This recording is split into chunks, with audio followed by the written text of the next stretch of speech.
The courtroom buzzed with tension as Karen Red took the stand. Her voice trembled, but her eyes held defiance.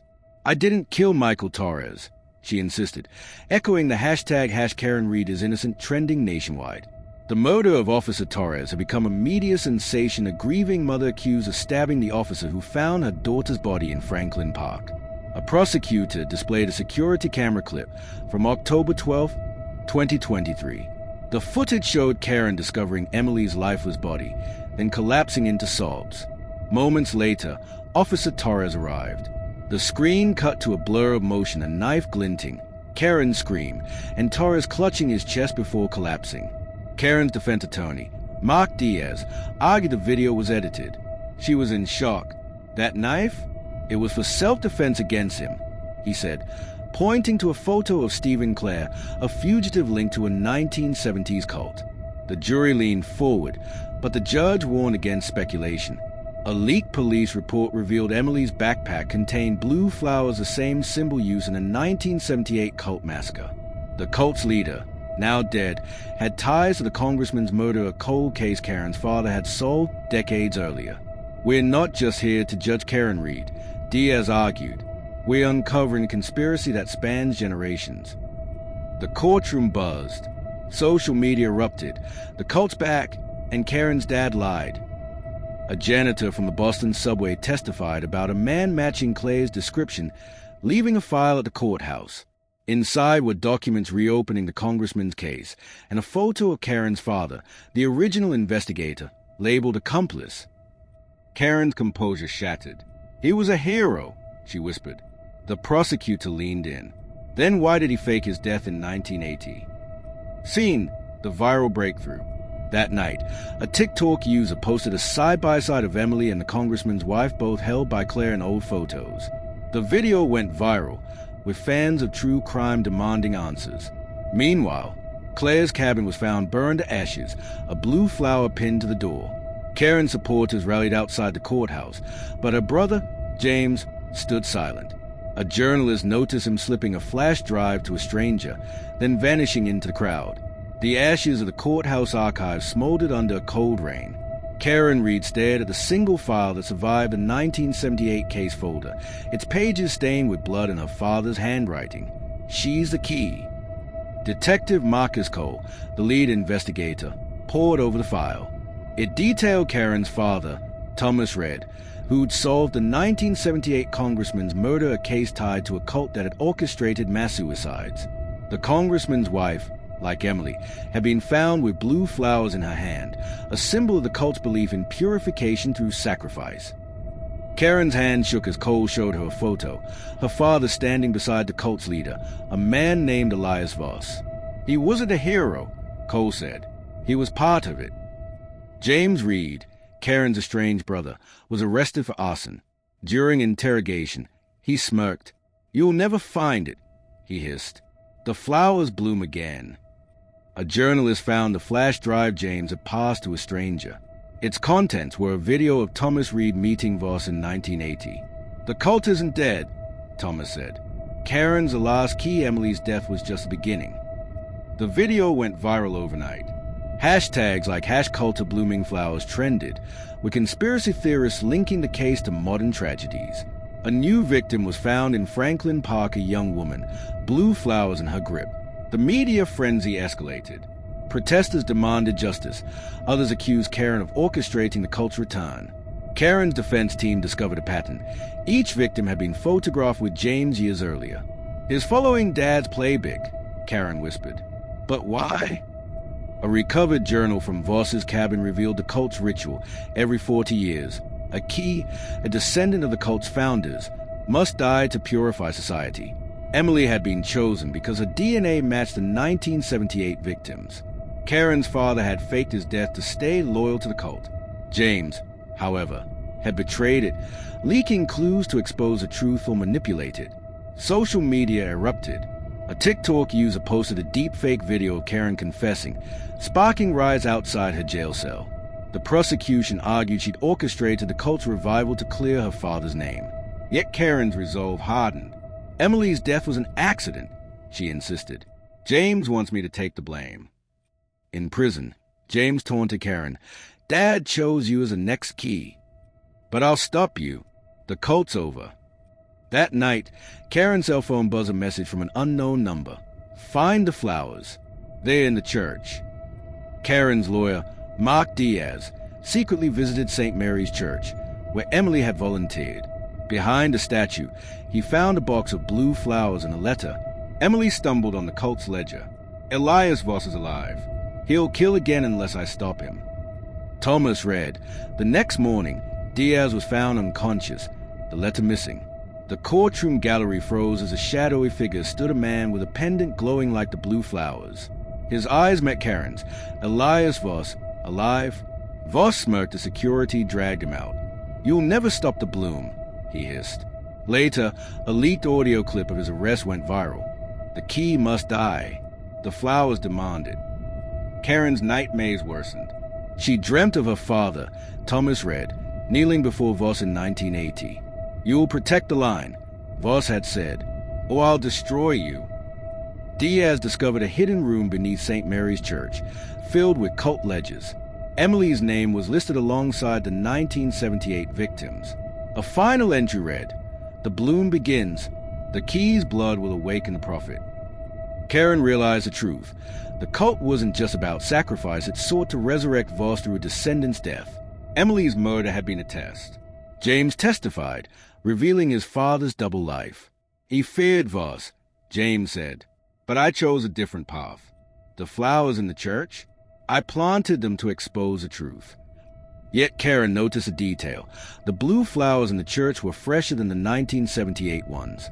Someone had been there recently. A TikTok user compared Thomas Reed's death records to the 1980 ledger. He didn't fake his death, he was killed by Voss, they claimed. Karen supporters turned hostile. You're a monster, protesters shouted. Even Diaz grew wary. The evidence points to you, Karen, he admitted. Voss appeared in a video, sent to the media. Karen Reed must die. Her blood will complete the bloom. The hashtag #BloomingBlood trended as panic spread. Karen's cell was bugged. She whispered to her lawyer, the flowers aren't random. They are map look under the church's baptismal font. Diaz found a box under the font, a vial of Karen's blood, a photo of Emily with Voss, and Thomas's final note. Forgive me, the prophet must rise. The note's date, October 12, 2023, the night of Emily's death. Karen's trial was postponed after Voss's followers hacked live broadcasts, showing a fake confession. She's guilty, they chanted. That night, Karen's cell door slammed open. A figure in a hooded robe whispered, the bloom is near. Karen's hand trembled as she read her name on the grave. Beside it lay a journal page. The prophet demands a final bloom. Karen's blood will resurrect the dragon. The woods around the burial site echoed with chanting. Voss emerged, flanked by followers in hooded robes. Your father failed us, he hissed, but you will complete the ritual. Karen fled, but the cult surrounded her. A photo of her father, Thomas read, was pinned to a tree, a 1980s snapshot of him kneeling before Voss, pledging loyalty to the cult of the dragon. Voss dragged Karen to a cave beneath the grave, its walls etched with ancient symbols. The dragon's resurrection requires a pure lineage, he said. Your blood will awaken it. James appeared, his face pale. Stop. I tried to expose you. Too late, Voss laughed. You're part of the ritual too. He bound Karen and James to altars, their blood dripping into a stone basin. Flashbacks revealed Thomas's desperation. He joined the cult to save Karen from a childhood illness. Voss promised immortality in exchange for future sacrifices Emily, then Karen. Now, Voss aimed to resurrect the dragon, a mythical entity tied to the cult's 12th century origins. The bloom will purge the unworthy, he declared. Detective Cole arrived, gun drawn, but cultists blocked his path. A live stream of the ritual went viral. #Karen Reed's final bloom trended as followers chanted. Karen fought, knocking over the basin. You're mad, she screamed. Voss smirked. Mad? The dragon's prophecy is clear. Blood of the key, tears of the prophet, eternal rebirth. The cult lit blue candles, their flames turning green. A symbol on the cave sealing a dragon cord around a flower glowed. Voss chanted, Rise, O Ancient One. Karen's vision blurred. She saw Emily's ghost, pointing to a hidden tunnel. "Run," Emily whispered. James whispered to Karen. "The prophet isn't Voss, it's Cole." She froze. Cole had been at the cult's 1978 ritual, his face masked in photos. "He manipulated you all," James said. "The dragon is his god." Karen lunged for a dagger, slashing Voss's arm. "You're just a pawn," she shouted. Voss fell, but Cole emerged, his eyes glowing. "The dragon chooses its prophet," he hissed, raising the dagger. The Supreme Court decision had been weeks in the making. Karen Reed stood in the courtroom, her hands trembling as the clerk announced the verdict. Her double jeopardy appeal had been denied. The prosecution celebrated. But Karen's eyes locked onto Detective Cole, who sat stone-faced in the gallery. She knew the truth. The dragon cult shadow stretched even into the highest courts. The trial resumed with a vengeance. New evidence emerged, a hidden video of Karen's father, Thomas Red, meeting Detective Cole in 1980. He was part of it, Karen whispered to her lawyer, Mark Diaz. Cole wasn't just a cop, he was the cult's eyes. The media frenzy reached a fever pitch. TikTok influencers reenacted the cult's rituals, while conspiracy theorists argued the Supreme Court had been manipulated by the dragon's followers. Karen's supporters, once vocal, now split into factions. Some called her a martyr, others a monster. The prosecution's star witness was Elias Voss's widow, Lila, who testified that Cole had orchestrated Emily's death to test Karen's resolve. He wanted her blood on his hands, Lila said, her voice breaking. The dragon demanded it. Karen's mind raced. She remembered the cave where Voss had tried to sacrifice her, the dragon's symbol glowing, Cole's eyes reflecting an unnatural green light. Was the dragon real, or just a tool to control the cult? On the final day of testimony, Diaz presented a breakthrough, a 1978 police report buried for decades. It detailed a mass disappearance at St. Mary's Church, where Emily had volunteered. The victim's blood had been used in a ritual to awaken the dragon's guardian. The courtroom buzzed. A journalist shouted, "Is the dragon a person, or something was?" No one answered. That night, Karen's cell door creaked open. A figure in a hooded robe handed her a flash drive. Cole's next move, they said before vanishing. The drive contained footage of Cole meeting Lila in a Boston alley. "The Guardian is awake," he'd hissed. "We must complete the ritual." Karen's blood ran cold. The dragon was alive and Cole was its keeper. The trial concluded with a conviction. Karen was sentenced to life without parole, but the real battle had just begun. That night, as guards led her to solitary confinement, the lights flickered. A voice echoed down the hall corridors. "The bloom is near," he said. "You'll join your father soon." Karen's heart raced. She'd never met her father, only seen his face in old photos. Now, she wondered if he truly died in 1980 or he'd become the dragon's first sacrifice. The prison became a stage for the cult's final act. Followers smuggled blue flowers into the yard, chanting "Bloom" as Karen passed. One whispered, "The Guardian waits." Her only ally was James, who smuggled her a journal hidden in a Bible. Its pages detailed Thomas Reed's descent into the cult's madness. "The dragon isn't a god, it's a weapon," he'd written. Cole plans to unleash it on Boston. The cult's plan unfolded quickly. A series of fires destroyed the church where Emily had volunteered. Among the ashes, investigators found a stone altar etched with the dragon symbol. Meanwhile, Cole's superiors launched an internal probe, but the detective remained unshaken. "Karen Red is the key," he told reporters. "Justice must be served." Karen's only hope was a flash drive. She smuggled it to Diaz, who uncovered a map leading to a cave beneath Boston Harbor. "The Guardian's prison," he said. "Cole plans to free it using your blood." The night before her transfer to maximum security, Karen escaped. Using the journal's clues, she fled to the cave, where James waited. "Cole framed you," he said, "but is afraid of the Guardian's true power." Inside the cave, Karen found a shrine to the dragon, a stone carving oozing black liquid. James lit a torch, revealing a hidden chamber. "This is where Thomas tried to stop the ritual," he said. "Cole wants to finish what he started." They were too late. Cole arrived with cult followers, their robes stained blue. "You shouldn't have run," he said, pulling a dagger. The Guardian demands its due. Karen lunged, but Cole's blade grazed her arm. Blood dripped onto the dragon carving. The stone shuddered, and the walls pulsed with an unnatural light. "The bloom begins," Cole whispered. The Guardian emerged a shadowy figure with serpentine features, its voice echoing like thunder. "Blood of the key, tears of the prophet," it hissed, quoting the ritual from the journal. Karen realized the truth. The dragon wasn't a god but a curse passed through generations. Cole had manipulated everyone to unleash it, believing it would grant him power. James tackled Cole as the Guardian surged forward. "Run!" he shouted. Karen fled into a tunnel, the Guardian's roar echoing behind her. She emerged at the harbor's edge, where a cult member awaited. "The Guardian isn't finished with you," he said, pointing to a boat heading to an island marked on the map. "The final ritual is there." The island was a labyrinth of caves, the air thick with incense. Karen found a ritual chamber, a stone altar surrounded by blue flowers. Cole knelt before the Guardian, now fully formed, its scales shimmering like obsidian. "The key must be alive," the Guardian hissed. "Bring her here." Cole smirked. "Karen, you'll complete what your father started." A struggle ensued. Karen used a shard of stone to slice Cole's arm, his blood mixing with hers on the altar. The Guardian screeched, its form dissolving into smoke. "You've awakened it too soon," it whispered. Cole lunged again, but James tackled him, shouting, "She's not the key, you are."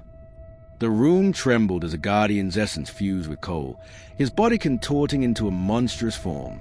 "The Guardian chooses," he snarled, advancing. Karen fled to the island's edge, where a boat waited. James urged her aboard, but she hesitated. "The Guardian isn't finished," she said. "It needs both of us." A cult member revealed the final truth. The ritual required sacrifices from both cult and police lines. "Cole's blood and yours will complete it," the woman said. "The Guardian will rule." Karen devised a plan. She lured the Guardian to the cliffs, where she confronted Cole. "You're not a prophet, you're its prisoner," she said. The Guardian laughed, its voice echoing through the caves. "Lies! The key must be broken." Cole lunged, but Karen hurled the flash drive into the sea, erasing evidence of the cult's crimes. "The truth is out there," she shouted. The Guardian's power surged, and the island began to crumble. Karen and James escaped in the boat, but the Guardian pursued, its shadow stretching over the water. Back in Boston, the media erupted. #Karen Reader Escapes trended, but a new hashtag emerged, #TheGuardianAwakens. Conspiracy theorists claimed the creature was real and hungry. Karen hid in an abandoned church, piecing together the journal's final page. The Guardian isn't a monster, she realized. It's a curse and it feeds on fear. James warned her not to underestimate it. Cole's body was found dead on the island, he said. But the Guardian's voice, it's still out there. The cult's remnants regrouped, targeting Karen's allies. A leaked video showed Detective Cole's funeral, with Lila placing blue flowers on his coffin. The Guardian will rise, she whispered to the camera, and Karen Reed will pay. Karen's lawyer fought to clear her name, but the Supreme Court's denial loomed. Diaz uncovered a final clue. The 1978 church fire had killed more than the cult's victims. It had buried a child body, one with Karen's DNA. The Guardian struck again. A Boston cop was found dead, his blood pooled into the dragon symbol. Karen recognized the pattern, it was tracking her. She returned to the cave beneath the harbor, where the altar now glowed. A hidden chamber revealed Thomas Reed's final journal entry. The Guardian is a key. Destroy it, and the cult dies. But how? Karen devised a risky plan. She'd lure the Guardian to the church where Emily had volunteered, using her blood as bait. James objected, but she insisted. The curse ends with me. As she waited, the church's doors creaked open. A figure stood in the shadows, not the Guardian, but a woman with Elias Voss's face. You're too late, she said. The Guardian feeds on you. The woman revealed herself as Voss's widow, now the cult's leader. Cole was weak, she said, but you carry the dragon's blood. The Guardian will rise, and Boston will burn. Karen fought, but the women overpowered her. The ritual begins at dawn, she hissed, binding Karen to the altar. And there's no escape. Dawn approached. Karen heard footsteps Detective Cole's replacement, a rookie cop named Maria. "I've seen the flash drive," Maria said. "The Guardian isn't a myth." They freed Karen just as the Guardian emerged, a swirling mass of shadows and smoke. "The key must bleed," it intoned. Maria fired, but the bullets passed through the Guardian. "It's not human," she gasped. Karen remembered the journal. "The Guardian fears the truth." She shouted Cole's betrayal, exposing the cult's lies. The Guardian faltered, its form flickering. The battle ended with the Guardian retreating, but its voice echoed, "The bloom is eternal." Karen's case was reopened, but the Supreme Court remained silent. Meanwhile, blue flowers appeared in new locations, each marked with a single word, "Return." The courtroom was silent as the Supreme Court's verdict echoed. Karen Reed is exonerated. The decision had been months in the making. New evidence. The flash drive, Thomas Reed's journals, and Lila Voss's testimony had exposed the Dragon Cult's 40-year conspiracy. The prosecution's case crumbled under revelations of Detective Cole's corruption, his ties to the cult, and the Guardian's true nature, a myth weaponized to control the vulnerable. Karen stood, her leg shaking. The crowd's cheers faded as she thought of Emily, her father, and the years spent fighting shadows. The dragon was gone, its physical manifestation destroyed in the final confrontation on the island. But the emotional scars remained. The ritual chamber on the island had been the cult's final stand. Karen, armed with the journal's secrets, lured the Guardian into a trap. "You're not a god, you're a lie," she declared, using her blood to disrupt the ritual's balance. The Guardian disintegrated into ash, its voice fading with a scream. Cole, now exposed as a cult's leader, died in custody, his body ravaged by the Guardian's curse. Lila Voss testified that Cole had manipulated her into believing the Guardian was divine. "He wanted power," she said, "but it consumed him." The cult's legacy unraveled. Followers confessed, revealing a network of corruption stretching into politics and law enforcement. The Supreme Court's ruling cited systemic manipulation of justice. Karen's name was cleared, but the media's obsession shifted to the cult's victims, the 1978 church fire, the congressman's murder, and Emily's death. Social media trends like #KarenReedIsFree and #EndTheCult marked a shift from fear to accountability. Karen returned to Franklin Park, the site of Emily's death. A memorial now stood there, honoring the cult's victims. She placed a single blue flower at its base, a symbol of the past grip, but also of resilience. Her reconciliation with James was bittersweet. "I wanted to stop the cult," he confessed, "but I didn't know the cost." They buried their father's ashes in the park, finally laying his role in the conspiracy to rest. Detective Maria, Cole's replacement, led the investigation into the cult's remnants. Over 50 followers were arrested, their lives shattered by the truth. The church's archives revealed more victims, their stories shared to prevent future atrocities. Karen's memoir, The Bloom of Truth, became a bestseller, detailing her fight against the cult and the systemic corruption that shielded it. Scientists studied the island's cave, finding no trace of the Guardian, only the remnants of Cole's ritual. "It was never real," a researcher said, "a psychological weapon to exploit fear." Yet Karen wondered, had the Guardian been a metaphor for the cult's grip on the human mind? The question lingered, but she chose to focus on healing.